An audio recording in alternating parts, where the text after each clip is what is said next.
Okay, so here we are. What kind of situations are described by quadratic functions, and so what? Right? I mean, what about it? Part A, the equation of a quadratic function that describes the situation is given. Okay, so there's a whole bunch that's going to come out in this particular example. And something like this could be on the quiz. So you get the show up on time bonus of actually seeing this. Right? So a ball is thrown into the air from the balcony of an apartment building and falls to the ground. The height h in meters of the ball relative to the ground, t seconds after being thrown, is given by, and then we have a function defining that, right? H of t, height as a function of time, is equal to negative 5t squared plus 20t plus 60. First question, how high is the balcony above the ground? Yep. 60 meters, right? So how do we get that? How do we know it's 60? The y-intercept. The y-intercept, right? So the time, when the time is 0, we've got the height, right? So we sort of think it's really the x-intercept is going to be time, and the y-intercept is going to be height. Okay. So how high is balcony at time 0? When you throw it, that's its height above the ground. So it is thrown.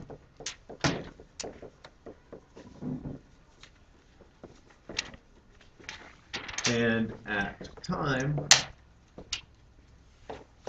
t equals 0, so, well, no, it is thrown at time t equals 0.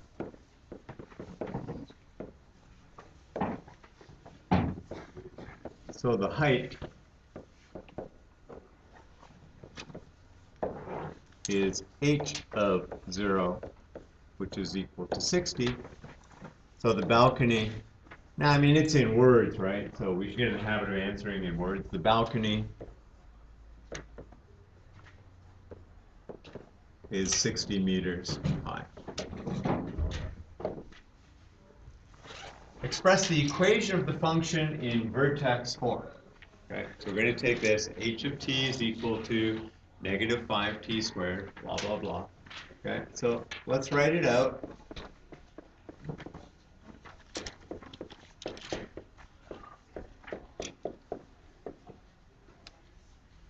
So I like to write the original problem, and if you're doing homework questions out of the book, I think it's always a good idea to write the question, right? So it's like 3c, here's the question, and then I'm working, okay? And if you get in that habit, because if you look back at your notes and all you see is sort of here's the second line of the solution, then you kind of get this, huh? Like, what is this, right? Because I don't know where we start. Is equal to, so we factor a negative 5, giving me t squared, and what's the next term?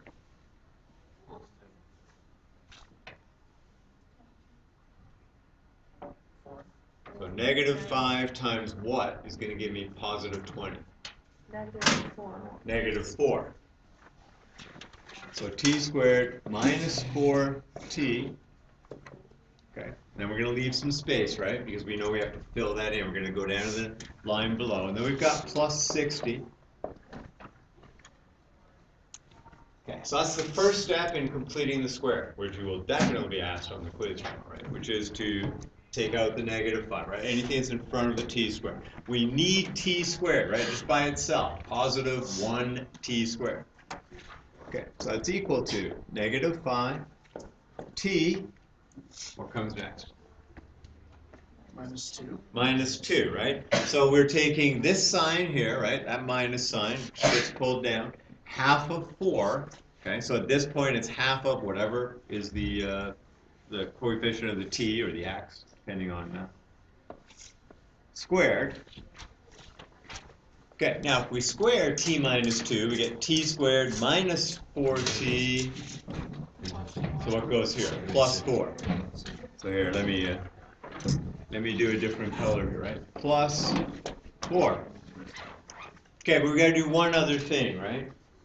Which is, so I'm going to show you a slight modification on what we did yesterday. You might like it, you might not. It doesn't really matter. I mean, what are we going to write here? Plus 20. Plus 20, okay? Now, one way to help us kind of do that might be to think of it as, okay, I got the plus, I put the plus 4 there, I'm going to write minus 4. But when it comes out, it has to be multiplied by -5. Okay, and then that's what's going to give me plus 20. Okay, so that might help, but I mean, if you're happy with yesterday's stuff, you're just thinking -4 times -5 is plus 20, right? Plus 20, all is good. Okay, if you want to say, well, but I got, I'm adding 4, I'm going to subtract 4, but because there's this number in front, I got to multiply by -5. Okay, that works, right? So this becomes plus 20. So what do we write down here? Plus 80. So what's the vertex? Like, what are the... 280. Yeah, 2, 80, right? 280. It's a point, so it has to be enclosed in parentheses, right? So you just write 2, 80, then that's like a list of x-intercepts or something. What is the maximum height of the ball above the ground? I always do the 20 minutes. So if we look at this vertex form, right, the vertex is the minimum or the maximum point. So the point of all this quadratic function stuff is really to find the vertex. And this opens which way? So it opens down, so the vertex is a maximum. So what's the maximum height of the ball above the ground? 80 meters. How long does it take the ball to reach the maximum height? 2 seconds. 2 seconds. Okay, so actually let's use our words. The maximum height. Okay, where does that come from? It comes from the vertex, right? So the maximum height is 80 meters. It takes 2 seconds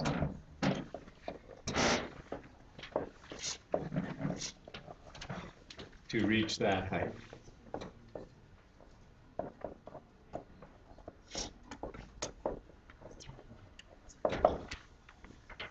Determine when the height of the ball is 45 meters. Okay, so we've got a couple of choices, right? Height's 45. We could put a 45 in here. That's not going to be that easy to solve. So we're going to put 45 into this expression, right? So this is also h of t, right?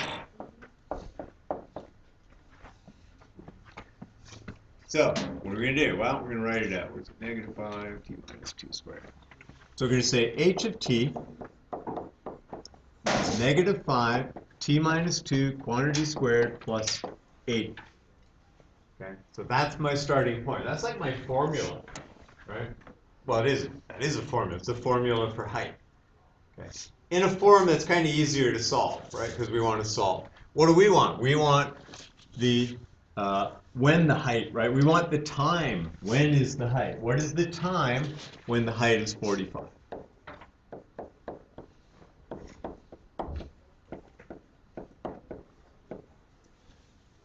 Okay, so now we substitute in, right? We have a formula. We substitute in what we know, which is the height is 45. First step in solving would be to do what?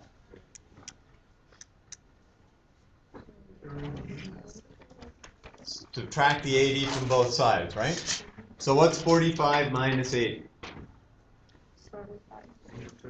So it'd be -35.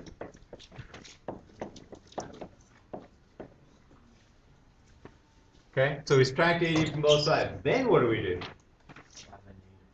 Yeah, so we're going to divide both sides by -5, giving me 7 is equal to t minus 2 quantity squared. So how are we going to solve for t? You take the square root of both sides, right? What's the square root of the left side? No.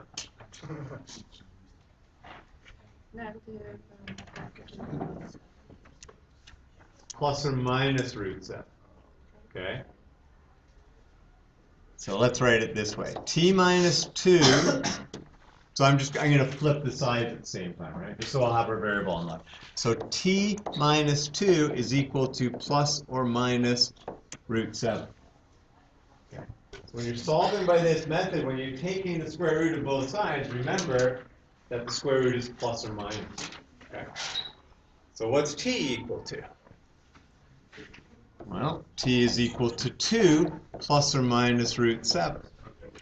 Now, in our context, what's t equal to?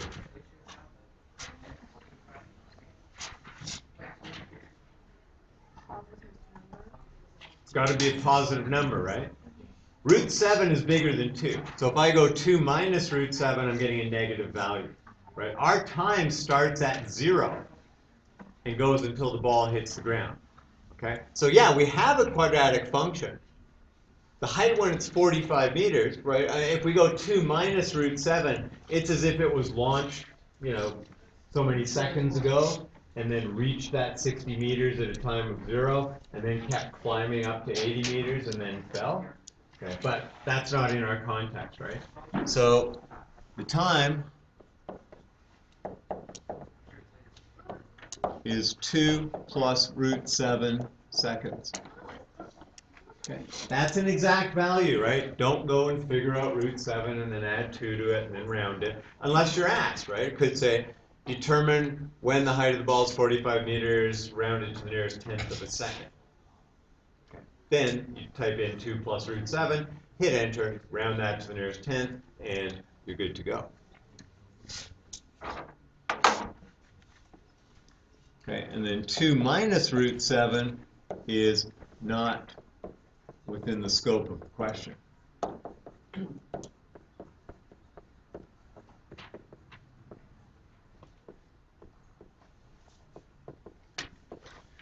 Okay. Or we could call it extraneous, right? Because we know that our time has to be greater than or equal to 0. Determine when the ball hits the ground. Okay, when does the ball hit the ground? Or what do we know when the ball hits the ground? Height is 0. The height is 0. So we're going to repeat the exact same thing, right? Only instead of 45, we're going to have a 0. So go ahead. Don't look up until you're done.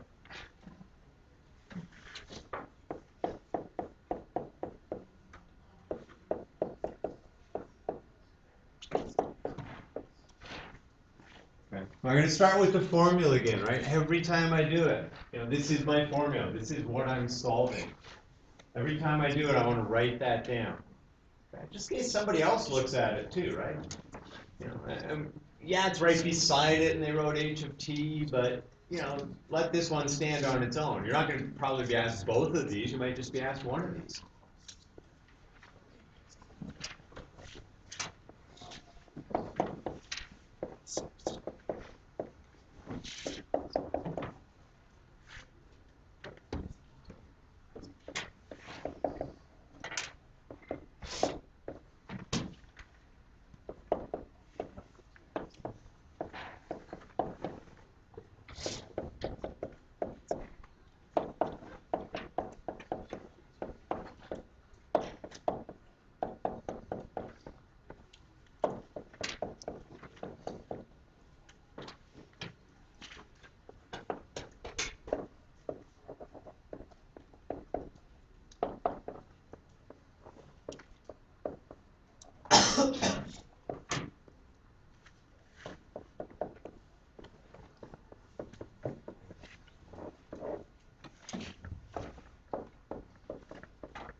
Okay, so how does 6 seconds sound?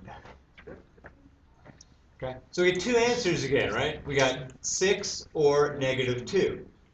So -2, if you imagine that some cannon launched the ball 2 seconds ago and we're not going to start the clock until it reaches the balcony, right? But that's not what we're doing, right? We're dropping the ball from the balcony.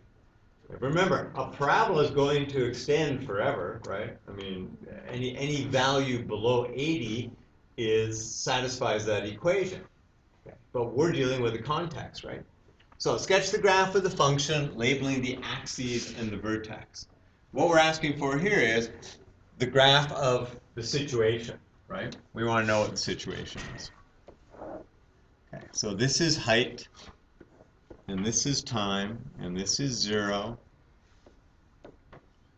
Let's go 20, 40, 60, 80, That'll be 6. I should drag that out a bit more.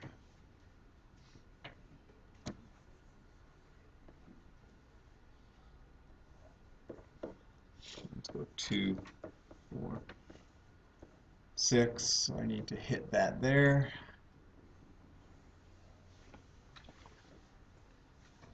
Okay, label the axes. I got the axes labeled, the vertex.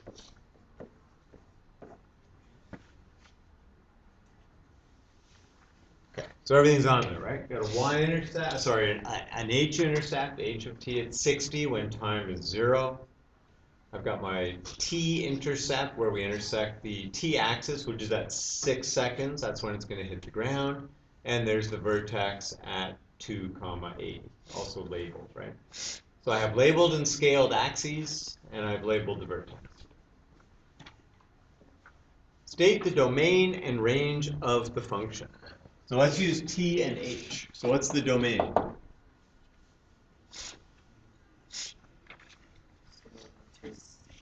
Zero to 6 for time, right? So from 0 to 6. So we say that by 0 is less than or equal to t is less than or equal to 6. And our range, height goes from 80 to 0. So we got to do that 0 to 80. So 0. Remember, it's the lowest value is less than or equal to the variable is less than or equal to the highest value. Okay. And use appropriate values, right? So if you use like x and y, I'm going to ding you a half mark, right? Just because now this is h and t. So just kind of pay attention to that. You know, if you have time at the end, check it over, just make sure. I think tomorrow, what's on the time? It was like quiz and then just continuing this homework, right? Yeah. Okay. So, you know, you'll have a long time. The quiz would be like one sheet of paper, double-sided.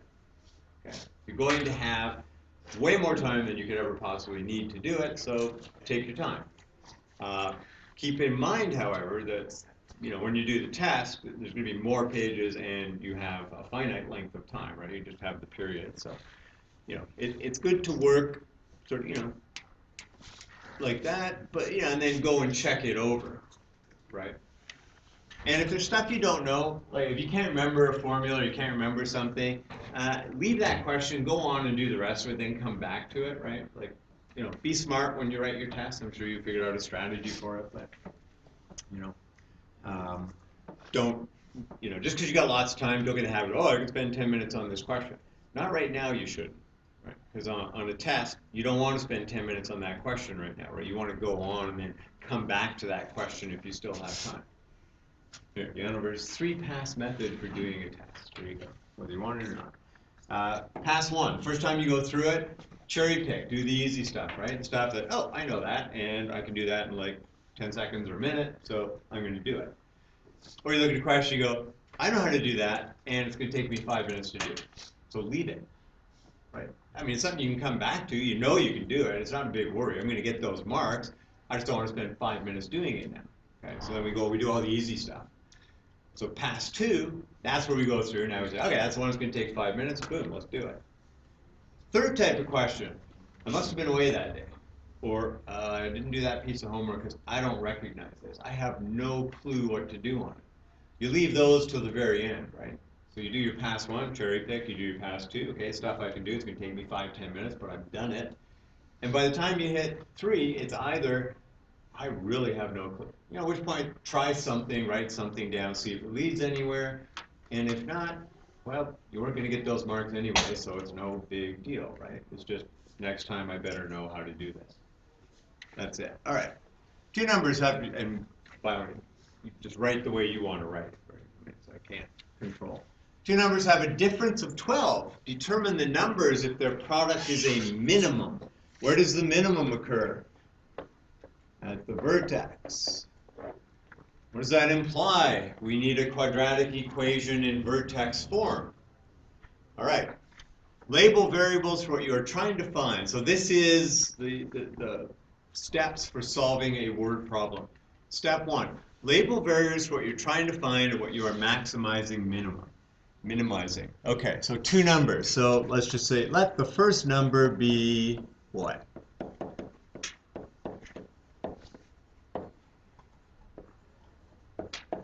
Okay, you're not going to choose, I'm going to choose. So the first number is s. Then what's the second number? Sure. Because we need the second number. All right, let's say the first number is 10. What's the second number? 22. Let's say the first number is 8. What's the second number? Say the first number is 2. What's the second number? Let's say the first number is x. What's the second number? There you go. Let's go with x plus 12. We could do y, right? But at some point we're going to have to say y equals x plus 12. So let's just get there in one step, right? X plus or minus 12. Sure. But we're going to use x plus 12. Does it matter? No. Just two numbers have a difference of 12. So then the second number, so we say then the second number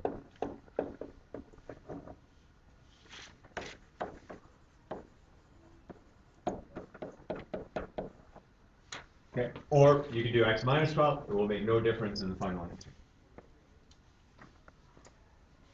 Write the equation for the variable you're maximizing or minimizing. Okay, so what are we trying to find?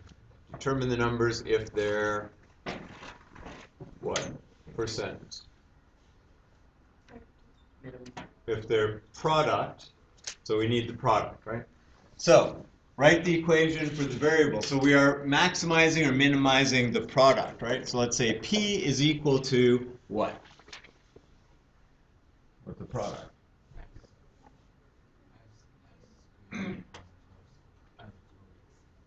So its product is doing what? Multiplying. Okay. So what's the first number? X, and we're going to multiply that by the second number. So that's an expression for the product, right? Product is the act of multiplying two or more quantities together, so we multiply the two numbers. You may have to do some extra work to get the function in terms of one variable. Okay, well we sort of did, right? Because y was a perfectly good response for what's the second variable, right? So it'd be y. But then at some point we would have had to say, well, what's y equal to? Okay, it's equal to x plus 12. So we need one variable, right? This expression has to be in one variable. So if we say let x be this and y be that, we need to get an expression for y in terms of x. Okay, if we're dealing with a rectangle or something, we might say, well, this is the length and this is the width. We got an expression in terms of just one variable. Okay. All right. Express the quadratic function in standard form and vertex form. Write a max-min statement. It's like a lot of space for just x plus x plus. I mean, let's continue. We'll just do some work up here, right? So p is equal to x squared plus 12x. So that's our standard form equation, right? Okay. Ax squared plus bx plus c, and c is 0. Vertex form. I'm just going to do this here. I don't know. Do you have the same amount of space or? No. Okay. So then you should probably be doing this under what, number 3 then? Okay. All right. So let me do that down there then. Okay. So we got p is equal to x squared plus 12x. Okay, complete the square on x squared plus 12x.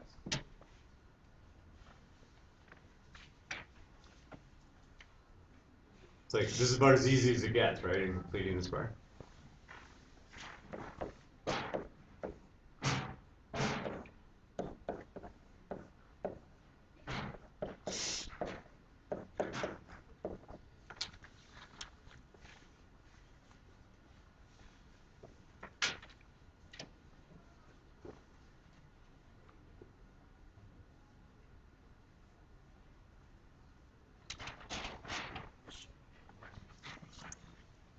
Wait for it, yeah, so? Minus 36.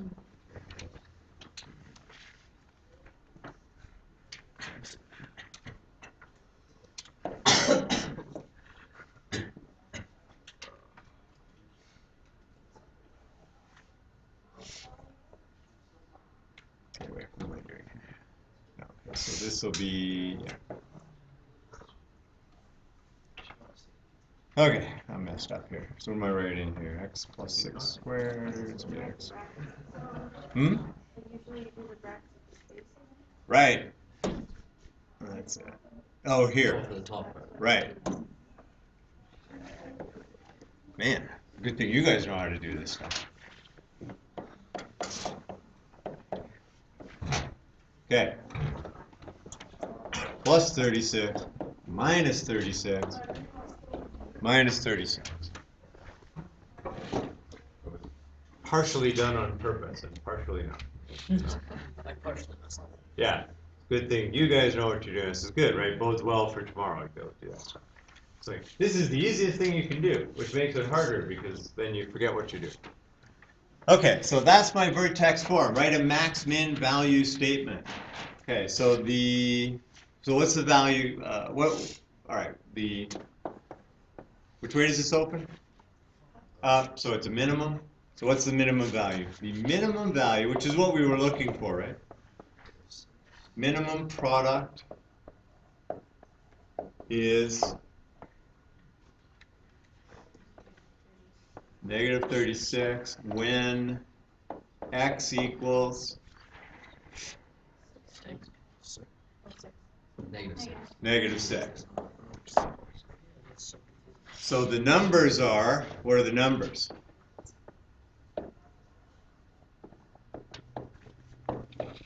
So that's x, and what's the other number? No, look up to your statement. Statement says, let the first number be x. Look on your sheet, it's in front of you. And the second number is x plus 12, 6. Okay, so the number, what's negative 6 times 6? Negative 36. What do negative 6 and 6 differ by? 12. So that's the last thing. Read the question again, determine what was to be found, write your answer, and it's okay. So there's the answer in sentence form. So what I like to do is this, right? So here we've summarized it all, right? We've actually given the solution. We said we've got a minimum product of negative 36 when x equals negative 6. But that really wasn't what they were asking, right? They were saying, determine the numbers if their product is a minimum. So I've done this, right? We've said, okay, the product is a minimum, and here it is. As a matter of fact, we didn't even need to say the negative 36, right? We just needed to say, well, here are the two numbers. But that doesn't hurt to throw it in there. Okay? So what I do is I forget everything that's gone on, and I come back to this line here. Two numbers have a difference of 12. And I have my two numbers, 6 and negative 6. Do they differ by 12? Yes, they do. Determine the numbers if their product is a minimum. Okay, what did we get? Well, we got negative 36. Is that a minimum? I don't know. I mean, I could graph this x squared plus 12x, and we could look for the minimum, but I'm pretty sure probably it is, right? So on step 4, which is the look back phase, right? This goes, there's a guy named George Polya, who's a Hungarian mathematician. And he had the 4-step problem-solving method, right? Step 1 was kind of understand. Like, read the question. What are you trying to find? Okay, that's the understanding part. What information am I given? What am I trying to find? Step 2, come up with a plan. All right, so here's the plan. I got this equation. Step 3, do it. Okay, so we got to get that in vertex form. Once we have vertex form, we'll be able to figure out whether it's a max or a min. This is a min, right, because it opens up. And then what the numbers. And step 4, most important, look back. Go back to the original scenario and say, does this make sense? And the answer here is, yeah, it does. Cost of a ticket to a hockey arena that seats 1,000 people is $12, and at this price, every ticket is sold. So how much money are you going to pull in? $12,000, right? Okay, so.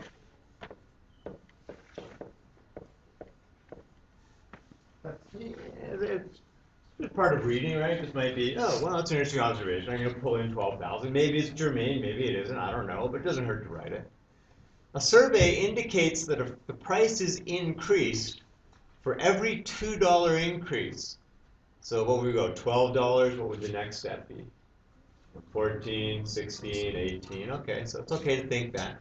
The attendance will fall by 50. Okay, I got 1,000 people, then how many would I have? 950, 900, okay, good, yeah, keep that in mind. If not now, thinking about it, that might be something that you gotta, in a few minutes, in a minute, you might need to come up with that, right? So it's just an idea to sort of figure out, I'm increasing the price, so it's going to go $12, $14, $16, $18, and so on. And 50 people feel, okay, so I got $9.59. Okay.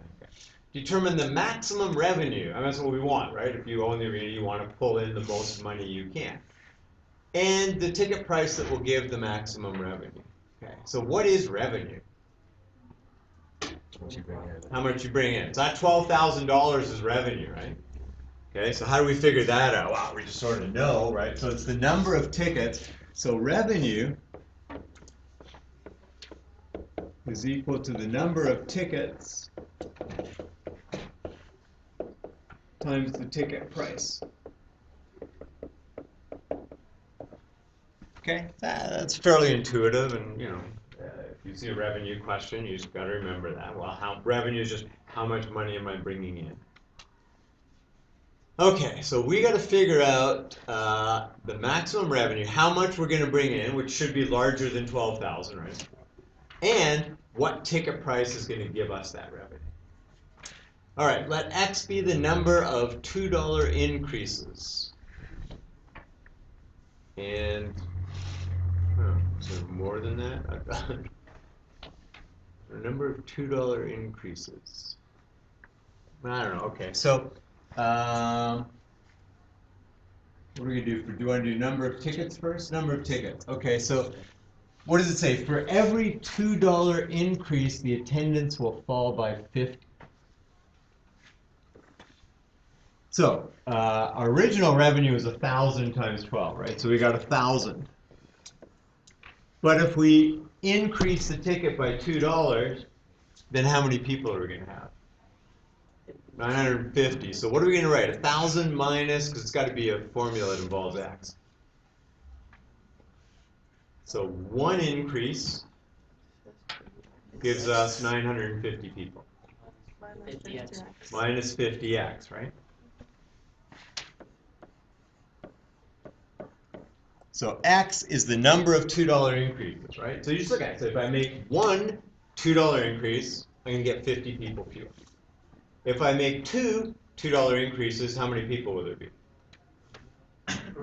900. Does that expression give us 900 if X is 2? Yes. Then we go to 850. So if X is 3, is it 850? Okay, good. So when you're developing that, plug it back in, right? Like just think about it and just say, if X is 1, if I have one $2 increase, because this isn't dollars, it's the number of tickets, right? One increase gives me 950 people. Two increases, 9, okay, good, that works. Okay, now the ticket price. So what are we going to write for the ticket price? 12 plus 2x, right? Okay, now use the same reasoning. If I have one $2 increase, what's the price going to be based on that formula? 14, which is what we said, right? When we first started, we said, well, 12, 14, 16, 18. Does that give us 12, 14, 16, 18, and so on? Yes, it does. Okay? So remember, X is the number of $2 increases. So when X is 1, you have to increase from 12 to 14. Right? You're not going to write like 12 plus X, because that would be the number of increases, right? It's the number of $2 increases. So both those now fit. Okay, step 3. Now we got to FOIL this out, right? Collect the terms, get the standard form equation, convert it to vertex form, hope that it opens down, because if it does, it's got a maximum, and we're going to have the numbers sitting in front of us, right? Okay, so what is this really? Well, this is really the revenue, right? So R equals. So step 3, okay, FOIL it. How many products are we going to get? You're going to get 4 products, which will collect into how many terms? 3, okay? So in this case, I would actually write out all 4 products. Like if I'm doing X plus 2 times X plus 3, I do the middle term in my head. This is not so easy to do that, right? Plus things are kind of backwards here. So we got what? 12,000 plus 24x. No, plus 2,000x. What am I doing? Plus 2,000x minus 50 times 12, what, 600? Minus 100x squared. Okay. Now, when we collect the terms, let's write it in standard form, right? Which is the ax squared plus bx plus c. So revenue is negative 100x squared plus 1400x plus 12,000.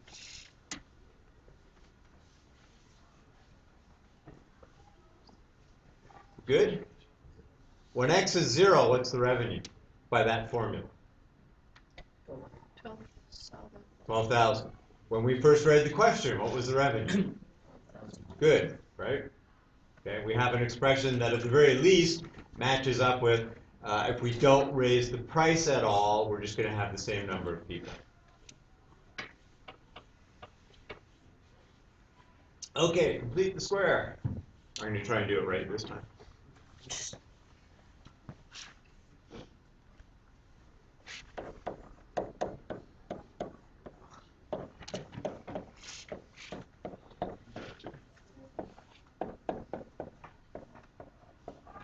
one's harder, so it's less confusing.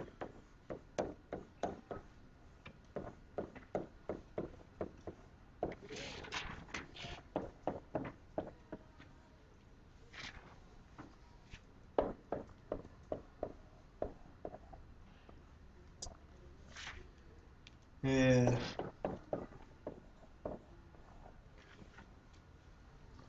Okay.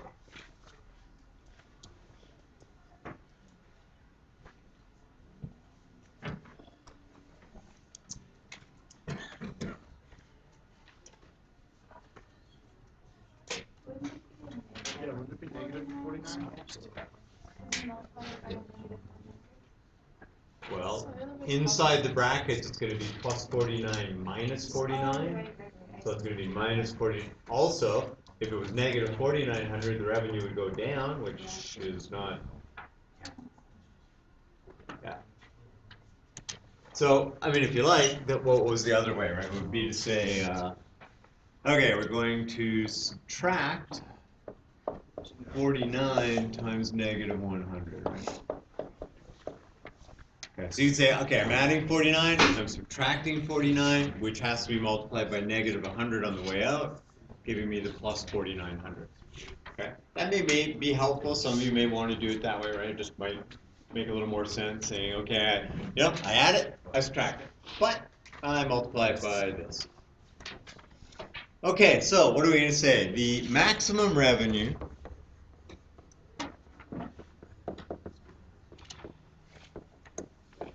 is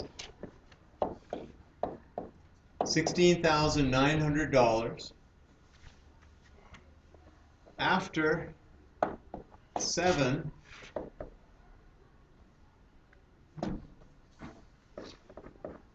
$2 increases, giving a ticket price of what?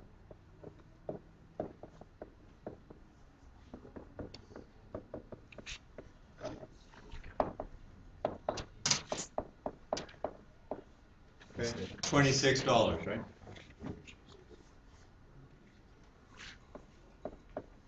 So 7 $2 increases will be an increase of $14 on the original amount of 12, giving a ticket price of $26. Okay. How many people are going to attend? We don't need it, but just out of curiosity, right? Because when we go back to check, so step 4, look back. The look back part means go back to here, forget everything there is. All you know is I have a $26 ticket price giving me revenue of $16,900. Okay, I want to check and see. So cost of a ticket, blah, blah, this price every ticket sold sort of indicates that every $2 increase in attendance will fall by 50. Determine the maximum revenue and the ticket price. Okay, so number of tickets. I'm going to sell 1,000 minus 350, right? I'm going to sell 650 tickets at $26 a pop. So what's 650 times 26? Don't be too shocked with the answer. 16,900, right? But that's That's going back to check, right? Make sure, well, okay, how many tickets am I selling? What ticket price am I selling them at? Is that really the maximum? I'm finished the test and there's time. I can go back and graph this thing, right? Set an appropriate window. I can graph it. There it is. Yep, it really is, right? So on a test, when you've done it, right? You've done your first pass, you've done your second pass, you've done your third pass, or however you write a test. You've written the test, you're done. There's 20 minutes left. Go back and start checking stuff over, right? Make sure, did I FOIL that? Are there 4 products there? Okay, did I collect them into 3? Yeah, did I complete the square right there? I don't know. Let me graph the original. How do you know you got a complete square form that's proper? Graph the standard form, graph the completed square form. If you only see one line, you did it right. If you see 2 different quadratics, guess what? It's wrong, because it's got to be the same curve, right? So you have those methods. 4, last one. Rectangular lot is bordered on one side by a stream and on the other 3 sides by 600 meters of fencing. Determine the dimensions of the lot that will produce the maximum area. Okay, so we got a stream. And we're going to draw a fence. What kind of line is this? It's a thin line. So give it a moment, it'll disappear. Come on, just give it a moment. While we're waiting. So defining your variables defining your variables can be done through the let statements, right? Let x be the number of $2 increases. Let x be the first number, and then therefore the second number is x plus 12. And it can also be done through a diagram. So here's a diagram, or here there was a diagram. So here's a diagram, right? And we're showing that here's the width, and here's the length, and here's the width. And so what are we going to say about this? Well, we know we have 600 meters of fencing. How does that relate to the diagram?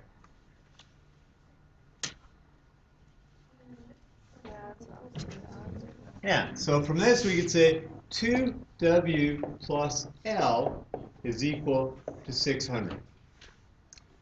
What's the area of this thing?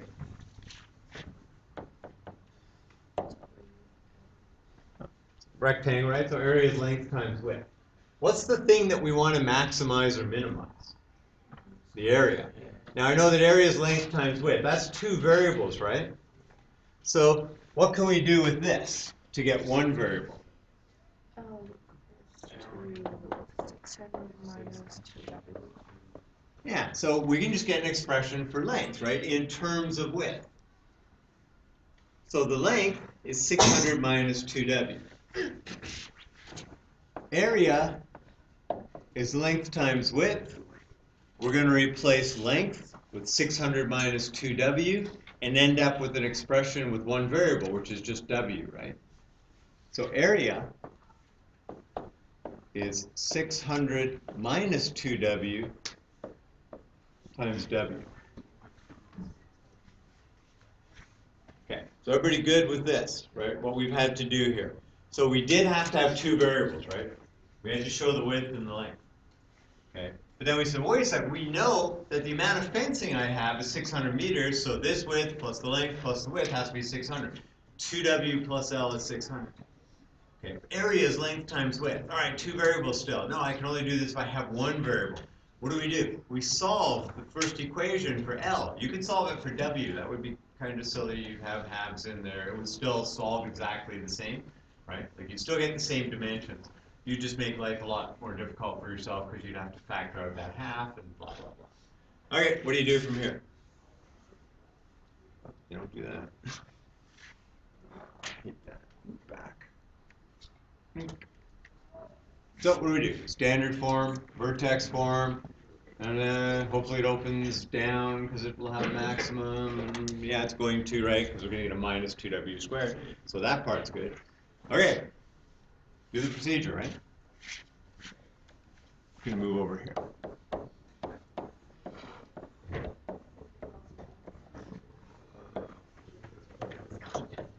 So, start with standard form.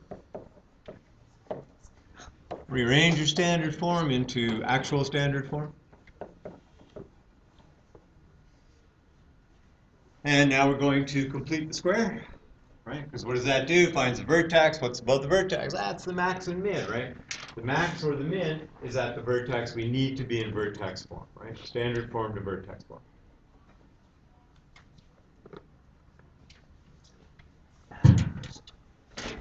I worry about my ability to pull this one off, but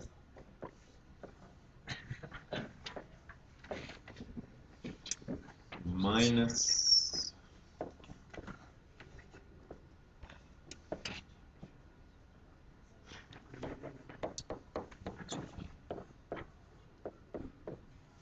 Plus 300.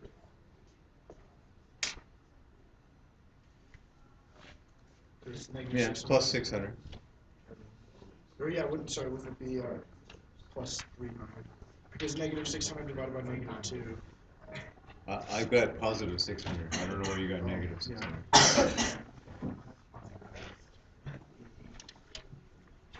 It's okay. I always found negative signs change into plus signs very easily. Going the opposite way, you actually have to use your eraser.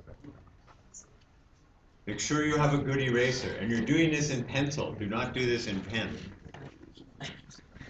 150 squared, 22,500 maybe? Yeah. Okay. So plus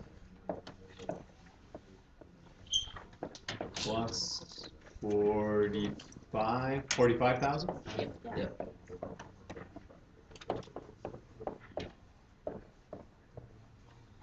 I feel good now. I did one right. When it balances out. It all comes into balance.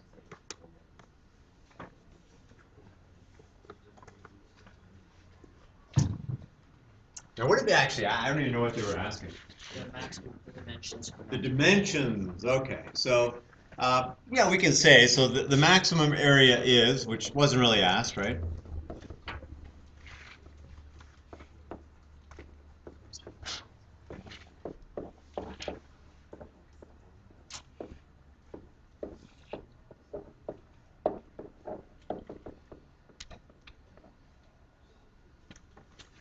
So what's the width?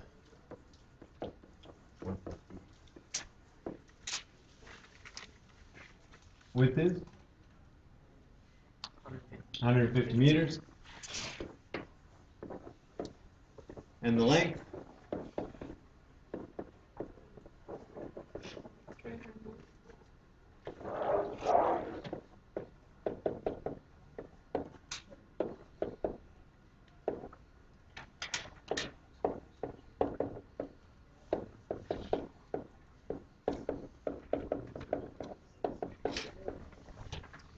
Yeah, I don't care if you show that, right? I mean, you write the width and the length is 300 meters. I'm good with that.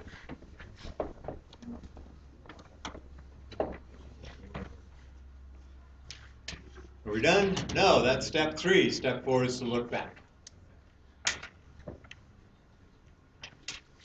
150, 150, 300, 150, 300, 600 meters. I got 600 meters of fencing. 150 times 300 is 45,000. Good enough. Okay. Works for me. That's it, right? Is there a reason why there's a string on both sides? The reason why what? Is there a reason why there's a string on both sides? Is that just to make the problem? One side of the string? Yeah, but like, is there a reason for that, or is it just? Is that Yeah, it's just to make it so that it's not a square.